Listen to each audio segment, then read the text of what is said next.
Rritja e çmimit të naftës në Kukës dhe fakti që në Kosovë ajo tregtohet disi më lirë, duket se po nxitë tentativa për kalimin e paligjshëm të karburantit në pikat kufitare mes Kosovës dhe Shqipërisë. Diferenca e çmimit mes të dy vendeve ka bërë që disa persona të tentojnë të përfitojnë duke transportuar sasi të konsiderueshme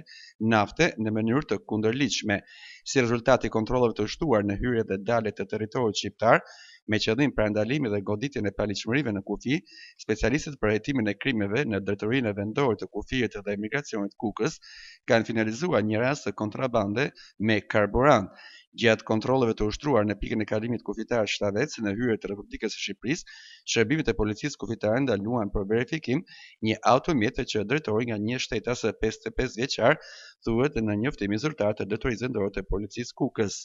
Sipas këtij njoftimi, nga kontrolli detajuar i mjetit, policia konstatoi se brenda tij ndodheshin rreth 510 litra naftë, të cilat dyshohen se ishin futur në mënyrë të paligjshme nga territori i Kosovës. Në përfundim të veprimeve të para procedurale, specialistët për hetimin e krimeve arrestuan në flagrancë drejtuesin e mjetit, ndërsa sasia e naftës u sekuestrua në cilësinë e provës materiale.